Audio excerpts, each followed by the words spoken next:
Are Gupta channel में आप सबका स्वागत है। हम श्री भक्तमाल की कथाएं पढ़ रहे हैं और परसों हमने आपके साथ श्री चंद्रहास जी की कहानी का वर्णन किया था।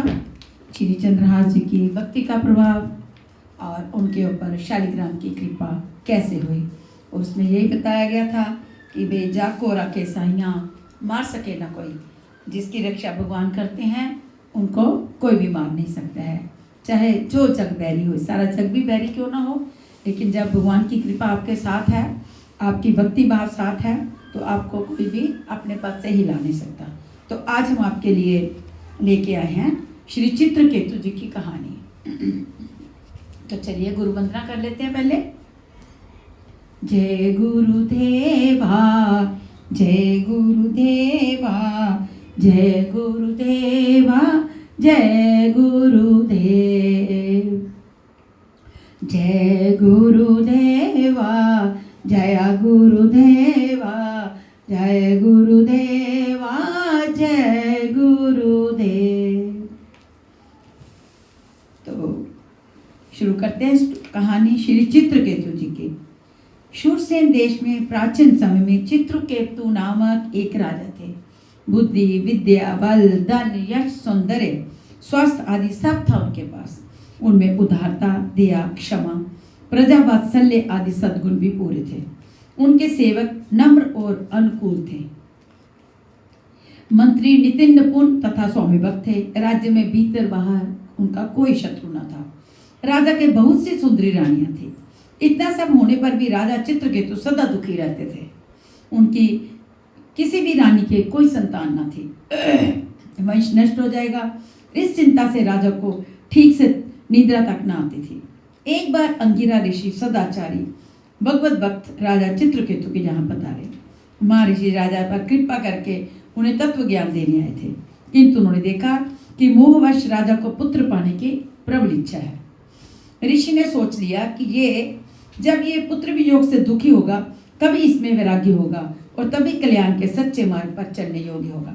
अतः राजा की प्रार्थना पर ऋषि ने त्वष्टा देवता का यज्ञ किया और यज्ञ से बचा अन्न देकर ये कह दिया कि इसको तुम किसी रानी को दे देना। महर्षि ने यह भी कहा कि इससे जो पुत्र होगा वह तुम्हें हर्ष शोक दोनों चीजें देगा। उस अन्न को खाकर राजा की एक रानी गर्भवती हुई, उसके पुत्र हुआ। राजा तथा प्रजा दोनों को अपार हर्ष हुआ। अब पुत्र स्नेहवश राजा उसी रानी से अनुराग करने लगे। दूसरी रानियों की याद ही अब उन्हें नहीं आती थी। राजा की अपेक्षा से उनकी दूसरी रानियों के मन में सोतिया डाह उत्पन्न हो गया। सबने मिलकर उस नवजात बालक को एक दिन विष दे दिया और बच्चा मर गया। बालक की मृत्यु से मारे शोक के राजा पागल से हो गए। राजा को ऐसी विपत्ति में पड़ा देखकर उसी समय वहां देव ऋषि नारद के साथ महर्षि अंगिरा आए। वे राजा को मृत बालक के पास पड़े देख समझाने लगे, राजन, तुम जिसके लिए इतने दुखी हो रहे हो वह तुम्हारा कौन है? इस जन्म से पहले वह तुम्हारा कौन था? अब आगे ये तुम्हारा कौन रहेगा? जैसे रेत के कण जग के प्रभाव में कभी एकत्र हो जाते हैं और फिर अलग अलग हो जाते हैं, वैसे ही काल के द्वारा विवश हुए प्राणी मृत्यु और अलग होते हैं। ये पिता पुत्र का संबंध कल्पित है। ये शरीर न जन्म के पूर्व थे न मृत्यु के बाद रहेंगे, अतः तुम इनके लिए शोक मत करो। राजा को इन वचनों से कुछ सांत्वना मिली। उसने पूछा, महात्मा, आप दोनों कौन हैं? मेरे जैसे विषयों में फंसे मूढ़ बुद्धि लोगों को ज्ञान देने के लिए आप जैसे भगवत भक्त सिद्ध महापुरुष निस्वार्थ भाव से पृथ्वी में विचरा करते हैं। आप दोनों मुझ पर कृपा करें, मुझे ज्ञान देकर इस शोक से बचाएं, मुझे बाहर निकालें। महर्षि अंगिरा ने कहा, राजन, मैं तो तुम्हें पुत्र देने वाला अंगिरा हूँ और मेरे साथ ये ब्रह्मपुत्र देव ऋषि नारद जी हैं। तुम ब्राह्मणों के और भगवान के भक्त हो, अतः तुम्हें क्लेश नहीं होना चाहिए। मैं पहले ही तुम्हें ज्ञान देने आया था, पर उस समय तुम्हारा चित्त पुत्र प्राप्ति में लगा था। अब तुमने पुत्र के वियोग का क्लेश देख लिया। इसी प्रकार स्त्री, धन, ऐश्वर्य आदि सब नश्वर है। इनका वियोग भी चाहे जब संभव है वो ऐसा ही दुखदायी है।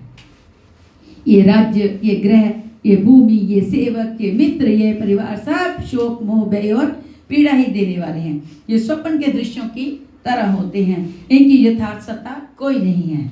अभी अपनी भावना के अनुसार ही ये सुखदायी प्रतीत होते हैं और अपनी ही भावना के अनुसार ये हमें दुखदायी प्रतीत होते हैं। द्रव्य ज्ञान और क्रिया से बना इस शरीर का अभिमान ही जीव को कलेश देता है। एकाग्र चित्त से विचार करो और एकमात्र भगवान को ही सत्य समझकर उन्हीं में चित्त लगाकर शांत हो जाओ। ऐसा ज्ञान अंगिराज जी ने राजा को दिया।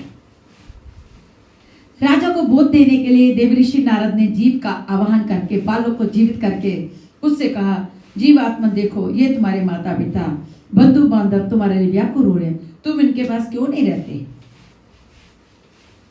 जीवात्मा ने कहा, ये किस किस जन्म में मेरे माता पिता हुए थे?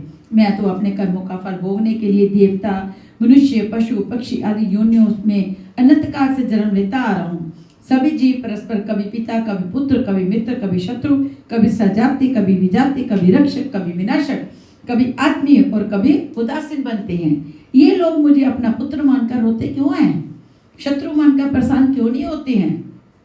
जैसे व्यापारियों के पास वस्तुएं आती और चली जाती हैं, एक पदार्थ आज उनका है, कल उनके शत्रु का है, वैसे ही कर्मवश जीव नाना योनियों में जन्म लेता घूमता है। जितने जिस शरीर का साथ है उतने दिन ही उसके संबंधी अपने हैं। ये स्त्री, पुत्र, घर आदि का संबंध यथार्थ नहीं है। आत्मा ना जन्मता है ना मरता है, वह नित्य अविनाशी सूक्ष्म सर्वदा स्वयं प्रकाश है। वस्तुतः भगवान ही अपनी माया से गुणों के द्वारा विश्व में नाना रूपों में व्यक्त हो रहे हैं। आत्मा के लिए ना कोई अपना है ना पराया, वह एक है और हित अहित करने वाले शत्रु मित्र आदि नाना बुद्धियों का साक्षी है। वो साक्षी आत्मा किसी भी संबंध तथा गुण दोषों को ग्रहण नहीं करता। आत्मा तो कभी मरता नहीं, वह नित्य है और शरीर नित्य है नहीं। फिर ये लोग क्यों व्यर्थ रो रहे हैं? किसके लिए ये रो रहे हैं? रायपुत्र का जीवात्मा इतना कहकर चला गया। उसके बाद तो उससे सबका मुंह दूर हो गया। मृत्यु का अंत्येष्टि संस्कार करके राजा शांत हो गए। जब बालों को विष देने वाली रानियों ने ये ज्ञान सुना तब उन्हें बड़ा पश्चाताप हुआ। यमुना तट पर जाकर उन्होंने अपने पाप का प्रायश्चित किया।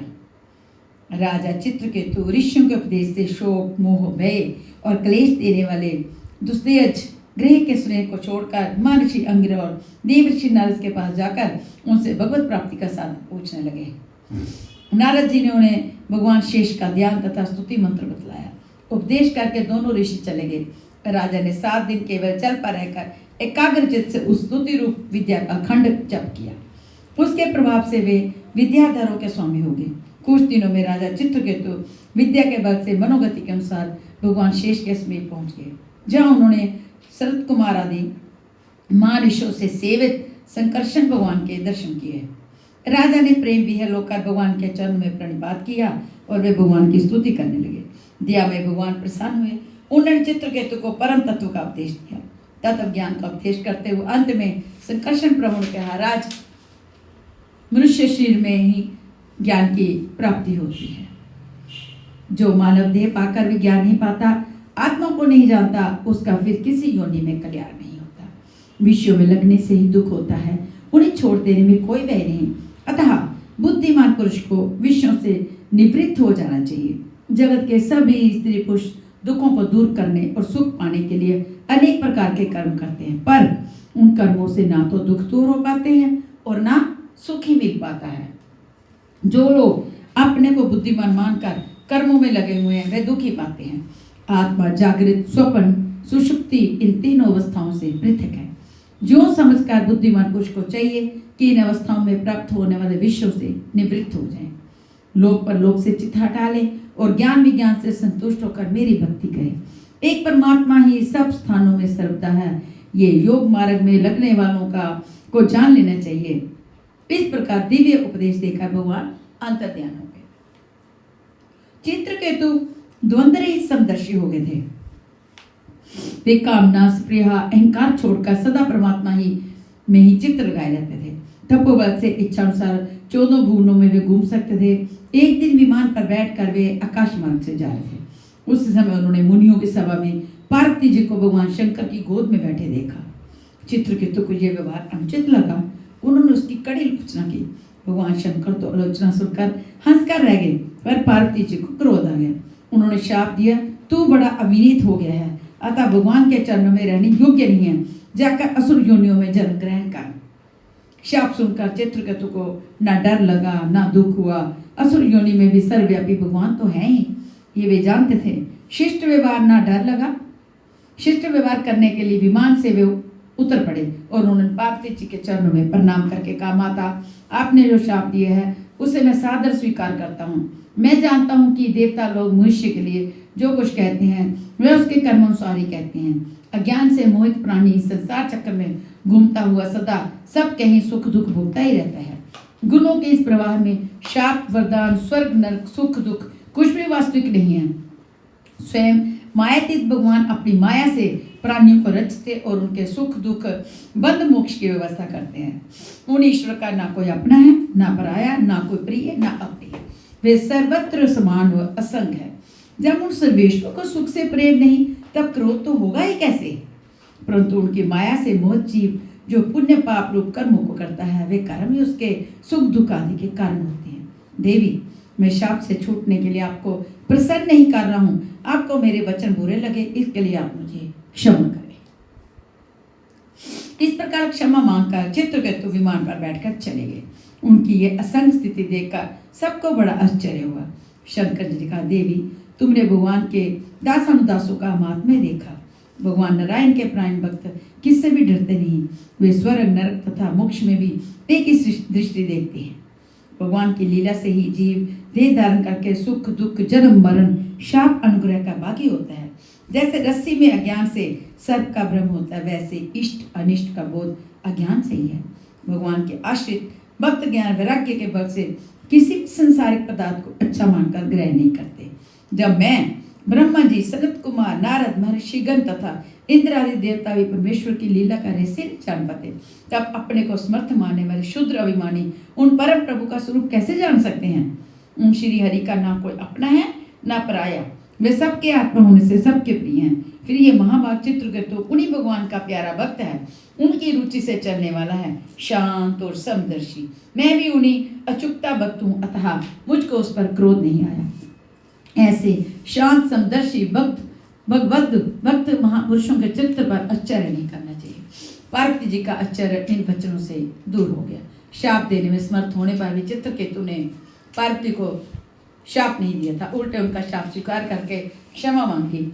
इसी शाप के फल से त्वष्टा के यज्ञ में दक्षिण अग्नि से वे वृक्षासुर के रूप में प्रकट हुए। गजग्राह द्रविड़ देश में पहले पांड्य राज्य के एक राजा थे इंद्रद्युम्न।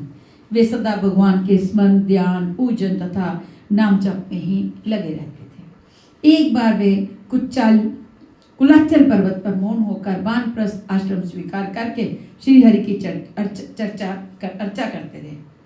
उसी समय वहां शिष्यों के साथ असत्य जी पधारे। राजा उस समय भगवान के पूजन में लगे थे, अतः ना तो कुछ बोले और ना उन्होंने उठकर मुनि का सत्कार किया। सत्य जी को इससे क्रोध आ गया। उन्होंने शाप देते हुए कहा, यह मूर्ख मत वाले हाथी की भांति बन गया है, ब्राह्मण का ये अपमान करता है, असाइते हाथी की जो नहीं प्राप्त हो। शाप देकर सत्य जी चले गए। उनके शाप के प्रभाव से शरीर छूटने पर राजा इंद्रद्युम्न शिव सागर के मध्य त्रिकूट पर्वत पर हाथी हुए। वे बड़े बलवान थे, उनके भय से वहां व्याघ्र सिंह भी गुफाओं में छिप जाते थे। एक बार वे गजराज अपने यूथ की हथनियों और कल्बों हाथी के बच्चों के साथ वन में घूम रहे थे। धूप लगने पर जब प्यास लगी तब कमल की गंध सूंघते हुए वह यूथ वहां के सरोवर में पहुंचा। वह सरोवर बहुत ही विशाल था, उसमें स्वच्छ जल भरा था, कमल खिले थे। सभी हाथियों ने जल पिया, स्नान किया और परस्पर सूंड में जल लेकर उछलते हुए जल क्रीड़ा करने लगे। उस सरोवर में महर्षि देवल के श्राप से ग्राह होकर हुहु नामक गंधर्व रहता था। कौन रहता था? हुहु नामक गंधर्व उसी सरोवर में। वह ग्राह जल क्रीड़ा करते हुए गजराज के पास चुपके से आया और पैर पकड़कर उन्हें जल में खींचने लगा। गजराज ने चिंगाड़ मारी, दूसरे हाथियों ने भी सहारा देना चाहा, किंतु ग्राह बहुत बलवान था। दूसरे हाथी शीघ्र थक गए, कभी ग्राह जल की ओर खींच ले जाता और कभी गजराज उसे किनारे के पास खींच लाते। इस प्रकार बराबर दोनों एक दूसरे को खींचते रहे। गजराज में हजारों हाथियों के समान बल था, पर वह घटता जाता था, वे थकते जाते थे। ग्राह तो जल का प्राणी था, वह इनसे जल में बलवान पड़ने लगा। जब ग्राह के द्वारा खींचे जाते गजेंद्र बिल्कुल थक गए, उन्हें लगा कि अब डूब जाएंगे। तब उन्होंने भगवान की शरण लेने का निश्चय किया। पूर्व जन्म की आराधना के प्रभाव से उनकी बुद्धि भगवान में लगी। पास से एक कमल पुष्प तोड़कर सूंड में उठाकर वे भगवान की स्तुति करने लगे। जब कोई अत्यंत कातर होकर भगवान को पुकारता है तब वे दया में एक क्षण की भी देर नहीं करते। कातर कंठ से गजराज भगवान की स्तुति कर रहे थे। देवता भी उनके स्वर में स्वर मिलाकर भगवान का स्तवन कर रहे थे। उसी समय भगवान गरुड़ पर बैठकर वहां प्रकट हुए। भगवान का दर्शन करके गजराज ने वह पुष्प ऊपर उछालकर कहा, नारायण निखिल जगत का गुरु भगवान, आपको मेरा नमस्कार है। आते ही भगवान ने एक हाथ से गजराज को ग्राह के सहित जल में से निकालकर पृथ्वी पर रख दिया। अपने चक्र से ग्राह का मुख फाड़कर भगवान ने गजराज को छुड़ाया। भगवान के चक्र से मरकर ग्राह ऋषि के शाप से छूटकर फिर गंधर्व हो गया। उसने भगवान की स्तुति की और उनकी आज्ञा लेकर अपने लोक को चला गया। गजराज को भगवान का स्पर्श मिला था। उनके अज्ञान का बंधन तत्काल नष्ट हो गया। उनका हाथी का शरीर सुंदर दिव्य चतुर्भुज रूप में परिणित हो गया। भगवत पार्षदों का रूप पाकर वे भगवान के साथ उनके नित्य धाम में पहुंच गए। भक्त पांडव। धर्मो विवर्धति युधिष्ठिर कीर्तनेन पापम प्रणश्यति वृकोदर कीर्तनेन शत्रु विनश्यति धनंजय कीर्तनेन माद्रीसुतो कथयंता न भवन्ति रोगा। अर्थात कहते हैं कि जैसे शरीर में 5 प्राण होते हैं वैसे ही महाराज पांडु के 5 पुत्र हुए। कुंती देवी के द्वारा धर्म, वायु तथा इंद्र के अंश से क्रमशः युधिष्ठिर, भीम तथा अर्जुन और माद्री के द्वारा अश्विनी कुमारों के अंश से नकुल और महादेव 5 पुत्र हुए। महाराज पांडु का इनके बचपन से ही परलोकवास हो गया। माद्री अपने पति के साथ सती हो गई। 5 पुत्रों का लालन पालन कुंती देवी ने किया। वे 5 भाई जन्म से ही धार्मिक, सत्यवादी और न्यायी थे। वे क्षमावान, सरल, दयालु तथा भगवान के परम भक्त थे। महाराज पांडु के ना रहने पर उनके पुत्रों को राज्य मिलना चाहिए था, किंतु इनके बालक होने से महाराज पांडु के अंधे ज्येष्ठ भ्राता धृतराष्ट्र राजा के रूप में सिंहासन पर बैठे। उनके पुत्र स्वभाव से क्रूर और स्वार्थी थे। उनका ज्येष्ठ पुत्र दुर्योधन अकारण ही पांडवों से द्वेष करता था। भीमसेन ने तो उसकी पूरी शत्रुता थी। उसने भीमसेन को विष देकर मूर्छित दशा में गंगा जी में फेंक दिया था। परंतु भीम बहते हुए नागलोक पहुंच गए और वहां उन्होंने सर्पों ने काटा, जिससे खाए विष का प्रभाव दूर हो गया और वे नागलोक से लौट आए। दुर्योधन ने पांडवों को लाक्षागृह बनवाकर उसमें रखा और रात्रि को उसमें अग्नि लगवा दी। परंतु विदुर जी ने पहले ही लोगों को सचेत कर दिया था। वे अग्नि से बचकर चुपचाप वन में निकल गए और गुप्त रूप से यात्रा करने लगे। भीमसेन शरीर से बहुत विशाल थे। बल में उनकी जोड़ी का कोई व्यक्ति मिलना कठिन था। वे बड़े बड़े हाथियों को उठाकर सहज फेंक देते थे। वन में माता कुंती और सभी भाइयों को वे कंधों पर बैठाकर मजे से यात्रा कराते थे। अनेक राक्षसों की उन्होंने वन में मारा। धनुर्विद्या में अर्जुन अद्वितीय थे। इसी वनवास में पांडु ध्रुव के यहाँ गए और वहां स्वयंवर सभा में अर्जुन ने मत्स्य वेद करके द्रौपदी को प्राप्त किया।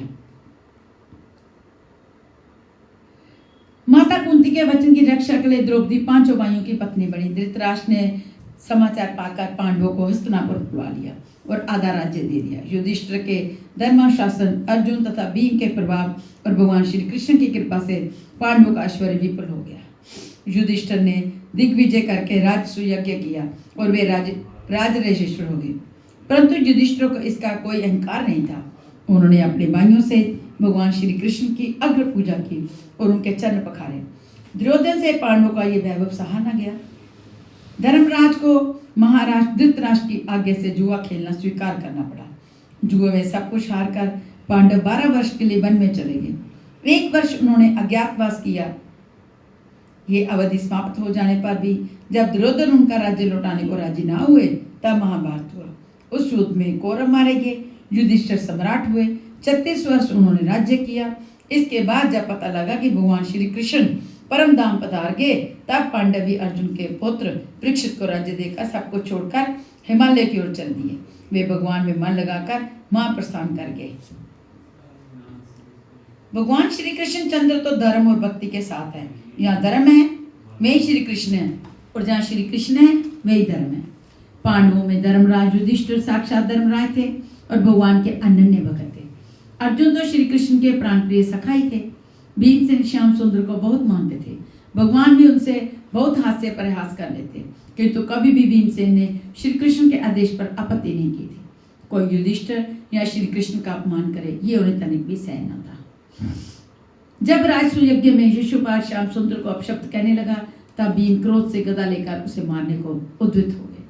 पांडवों की भक्ति की कोई प्रशंसा करेगा, कोई क्या प्रशंसा करेगा, जिनके प्रेम के वश होकर स्वयं त्रिभुवन नाथ द्वारकेश उनके दूत बने, सारथी बने और सब प्रकार से उनकी रक्षा करते हैं। उनके सौभाग्य की क्या सीमा है।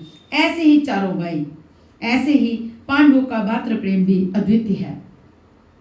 धर्मराज युधिष्ठिर अपने चारों भाइयों को प्राण के समान मानते थे और चारों भाई अपने बड़े भाई की ऐसी भक्ति करते थे कि जैसे वो उनके खरीदे हुए सेवक हों। युधिष्ठिर ने जुआ खेला, उनके दोष से चारों भाइयों को वनवास हुआ और अनेक प्रकार के कष्ट झेलने पड़े, पर बड़े भाई के प्रति पूज्यवाद उनके मन में ज्यों का त्यों बना रहा। क्षोभवश भीमजा अर्जुन आदि ने भी यदि कभी कोई कड़ी बात कह दी हो तो वो तत्काल उन्हें अपनी बात का इतना दुख हुआ कि वे प्राण तक देने को उद्यत हो गए। पांडवों के चरित्र में ध्यान देने योग्य बात है कि उनमें भीमसेन जैसी बलि थी, अर्जुन जैसे अस्त्र विद्या में अद्वितीय कुशल शूरवीर थे, नकुल सहदेव जैसे नीति निपुण एवं व्यवहार की कलाओं में चतुर थे, किंतु ये सब लोग धर्मराज युधिष्ठिर के वश में रहकर उनके अनुकूल चलते थे। बल, विद्या, शस्त्र ज्ञान, कला, कौशल आदि सबकी सफलता धर्म की अधीनता स्वीकार करने में ही है। धर्मराज भी श्री कृष्ण चंद्र को ही अपना सर्वस्व मानते थे। वे श्री कृष्ण की इच्छा के अनुसार ही चलते थे। भगवान में भक्ति होना, भगवान के प्रति संपूर्ण रूप से आत्मसमर्पण कर देना ही धर्म का लक्ष्य है। यही आत्मनिवेदन पांडवों में था और इसी से श्याम सुंदर उन्हीं के पक्ष में थे। पांडवों की विजय इसी धर्म तथा भक्ति से हुई थी। तो आगे हम सुनाते हैं आपको महर्षि मैत्रेय जी। महर्षि मैत्रेय पुराण वक्ता ऋषि हैं। वे मित्र के पुत्र होने के कारण मैत्रेय कहलाए। श्रीमद् भागवत में इनके संबंध में इतना ही मिलता है कि ये महर्षि पराशर के शिष्य और वेद व्यास जी के सुहृद सखा थे। पराशर मुनि ने जो विश्व पुराण कहा उसके प्रधान श्रोता यही हैं। इन्होंने स्वयं कहा, तो ही वेदावय नवदीत मखिलम गुरु धर्म शास्त्राणि स्वरवाणी तथा अंगनी यथाक्रम तब तत्व प्रसादान मुनि श्रेष्ठ मामन्य नाकृत श्रमम बक्ष्यन्ति सर्वशास्त्रेषु प्रायशु ये अपि विद्विषा। अर्थात हे गुरुदेव, मैंने आपसे ही संपूर्ण वेद वेदांग और सकल धर्मशास्त्रों का क्रमशः अध्ययन किया है। हे मुनिश्रेष्ठ, आपकी कृपा से मेरे विपक्ष भी मेरे लिए ये नहीं कह सकते कि मैंने संपूर्ण शास्त्रों के अभ्यास में परिश्रम नहीं किया। इससे स्पष्ट होता है कि जिस प्रकार ये भगवान वेद व्यास के सुहृद और सखा थे, वैसे ये पूर्ण ज्ञानी और शास्त्र मर्मज्ञ भी थे। भगवान श्री कृष्ण की इनके ऊपर पूर्ण कृपा थी। उन्होंने निज लोक को पधारते समय अधिकारी समझकर अपना समस्त ज्ञान इन्हीं को दिया था। भगवान जब परम धाम को पधारने लगे तब खोजते खोजते उद्धव जी उनके पास पहुंचे थे।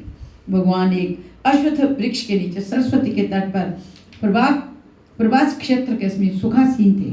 उद्धव जी ने प्रभु के दर्शन किए। उसी समय महामुनि मैत्रेय जी वहां पहुंचे। मैत्रेय जी वहां पहुंचे। भगवान ने उन्हें ज्ञानोपदेश दिया और आज्ञा की कि इसे महामुनि विदुर को भी देना। अब उद्धव जी से ये समाचार सुनकर महामना विदुर जी इनके समीप पहुंचे। तब ये बड़े प्रसन्न हुए। उस भगवत ज्ञान का जिसे इन्होंने विदुर जी को दिया था वर्णन श्रीमद् भागवत के तृतीय स्कंद के चौथे अध्याय से आरंभ होता है। महामुनि मैत्रेय का नाम ऐसा है जिसे समस्त पुराण पाठक भली प्रकार जानते हैं। मैत्रेय जी ज्ञान के भंडार, भगवत लीलाओं के परम रसिक और भगवान के परम कृपा पात्र थे। इनके गुरु महर्षि पराशर ने विष्णु पुराण सुनाने के अनंतर अपनी गुरु परंपरा बतलाते हुए इनसे कहा कि इस पुराण को जिसे तुमने मुझसे सुना है, तुम भी कलयुग के अंत में क्षणिक को सुनाओगे। इस प्रकार वे ये चिरजीवी हैं और अब भी किसी न किसी रूप में इस धराधाम पर विद्यमान हैं। भगवान की कथा का महत्व बतलाते हुए ये कहते हैं, को नाम लोके पुरुषार्थ सारवित पुरा कथा नाम भगवत कथा सुसादम आप ये करना अजली विविध बाप माहो विरजियत बिना न तेरतम। अर्थात संसार में पशुओं को छोड़कर अपने पुरुषार्थ का सार जानने वाला ऐसा कौन पुरुष होगा जो आवागमन से छुड़ा देने वाली भगवान की प्राचीन कथाओं में से किसी भी अमृतमय कथा का अपने कर्णपुटों से एक बार पान करके फिर उनकी ओर से मन हटा लेगा। श्री प्रियदास जी, मैत्रेय जी तथा चित्रकेतु आदि के संबंध में एक कविता लिखा है जो इस प्रकार है। कोशारव नाम शुभ खान कियो नावयु ने मैत्रेय अविराम ऋषि जान लीजे बात में। आज्ञा प्रभु दई जाहु विदर है भक्त मेरी करो उपदेश रूप गुण गात गात में। चित्रकेतु प्रेम केतु भागवत खियात जाते पलटे हो जन्म प्रतिकूल फल गात में। अक्रूर आदि ध्रुव वे सब भक्त उद्वत से प्यारे की ख्याति पात पात में। अर्थात कवित्व में बताया है कि श्री नाभाजी ने कोशारव नाम से जिनका वर्णन किया है वे परम श्रेष्ठ ऋषि मैत्रेय जी हैं। परम धाम जाने से पहले जब भगवान श्री कृष्ण उद्धव जी को उपदेश दे रहे थे उस समय मैत्रेय जी भी वहां उपस्थित थे। मैत्रेय जी को भगवान ने आज्ञा दी कि तुम आओ और मेरे भक्त विदुर जी को मेरे द्वारा कथित ज्ञान भक्ति का उपदेश दो, जिससे मेरे रूप और गुण उनके रोम रोम में व्याप्त हो जाए। मैत्रेय और विदुर जी का संवाद श्रीमद् भागवत के 30 स्कंद में वर्णित है। प्रेम की ध्वजा फहराने वाला भक्त चित्रकेतु का चित्र भी श्रीमद् भागवत में प्रसिद्ध है। शंकर जी का अपमान करने पर उन्हें दैत्य योनि प्राप्त हुई, फिर भी उनकी भक्ति ज्यों की त्यों रही। अक्रूर जी और ध्रुव जी ये श्रेष्ठ भक्त राज हुए। उद्धव सरीखे भगवान के प्यारे भक्तों की कथा संसार में सर्वत्र प्रसिद्ध है। तो यहाँ पे हम विराम लेते हैं, बाकी का शेष भाग हम आपको कल सुनाएंगे। श्री कृष्ण गोविंद हरे मुरारी, हे नाथ नारायण वासुदेवा। श्री कृष्ण गोविंद हरे मुरारी, हे नाथ नारायण वासुदेवा। जय श्री